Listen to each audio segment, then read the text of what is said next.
In 1877, Ludwig Boltzmann wrote down an equation that describes how nature distributes energy among particles. A century later, machine learning researchers arrived at the same equation, from a completely different direction, while trying to make models that learn from data. This is the Boltzmann distribution, and it is also the foundation of energy-based models in machine learning. Today, I want to show you why these are not just superficially similar. They are mathematically identical. And understanding this connection will change how you think about both fields. Let us start with physics. Imagine a box full of gas molecules. Each molecule has some kinetic energy, 1/2 mv squared.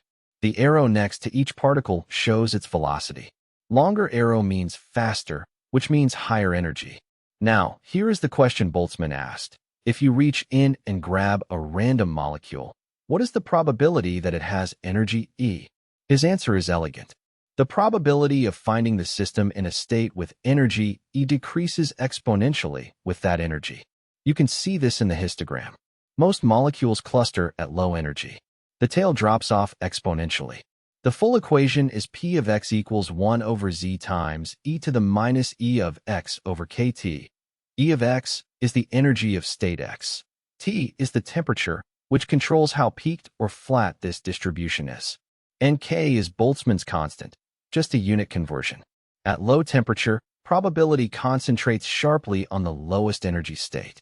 At high temperature, the distribution flattens out, and all states become roughly equally likely. Think of it this way. Temperature controls the variance of this distribution. But there is one piece we have not explained yet. That 1 over z out front.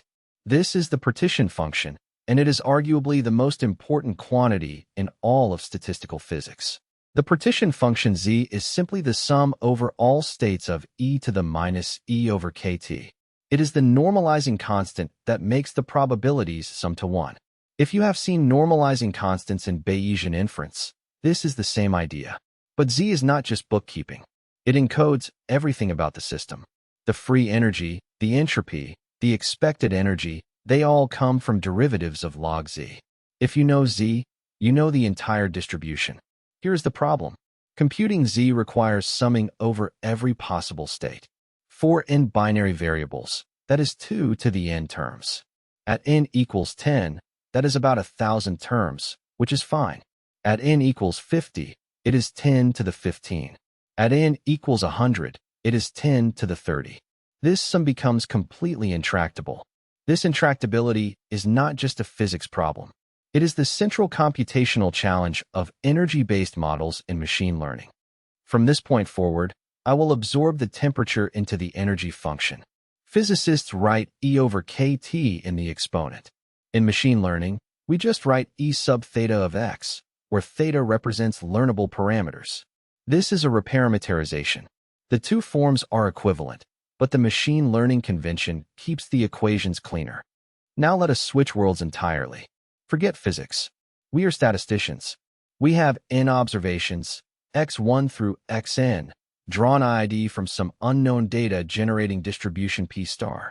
We propose a parametric model p sub theta. The question is, which theta makes our observed data most probable under the model? This is maximum likelihood estimation. You know it well. We choose the theta that maximizes the product of the model densities evaluated at each data point. Visually, we are sliding and reshaping the model density until it places as much probability mass as possible on the locations where we actually observe data. In practice, we never optimize the product directly. We take the log, which turns the product into a sum. Since log is monotonically increasing, the maximizer does not change. This is just a computational convenience. Then by convention, we flip the sign and minimize the negative log likelihood. This is the loss function you use every day. Cross-entropy loss, log loss, softmax loss, they are all special cases of negative log likelihood. Now, here's the key question. What happens when the model p sub theta is a Boltzmann distribution? What happens when we substitute that exponential family form into the negative log likelihood? Here is where the two worlds collide. Let us substitute the Boltzmann form into the log likelihood and simplify. We start with log p theta of x, expand the log of the fraction. The log of e to the minus e is just minus e. So log p theta of x equals minus e theta of x minus log z of theta. Now negate both sides. The negative log likelihood of a single observation x equals e theta of x plus log z of theta. Pause and read that equation carefully. The first term is the energy the model assigns to the data point x. It depends on x. The second term, log z, is a global constant. It depends on theta, but not on which x you are looking at. Now average over the full data set. The loss function becomes the average energy of the training data plus log z. To minimize this, you need to do two things simultaneously. Lower the energy at the observed data points, and keep log z from decreasing too much, which means do not lower the energy of everything else at the same time. Look at the diagram. Blue arrows push the energy surface down at data points. The orange arrow pushes it back up everywhere else. Think about what just happened. We started with Boltzmann's 19th century physics, how nature distributes energy among particles. We started with Fisher's 20th century statistics, how to fit models to observed data. And we arrived at the exact same equation. Maximizing likelihood is equivalent to minimizing the energy assigned to observed data, subject to a normalization constraint from the partition function. The loss function of modern machine learning was already implicit in statistical mechanics. This is not an analogy or a metaphor. It is a mathematical identity. Let me show you why the partition function makes training hard. Take the gradient of the loss with respect to theta. You get two terms. The first is the average gradient of the energy at each data point. This is straightforward. Just backprop through your energy network on the training set. The second term is the expected gradient of energy under the model distribution p theta itself. This is essentially the Fisher score. You need to know what your model currently believes about the entire input space. In high dimensions, computing this expectation exactly is intractable. You cannot enumerate all possible inputs.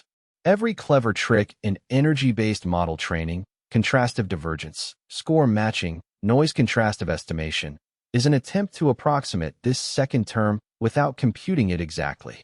The most direct application of this framework is the Boltzmann machine, proposed by Hinton and Sinowski in 1985. It is a neural network whose joint distribution over binary states is exactly a Boltzmann distribution.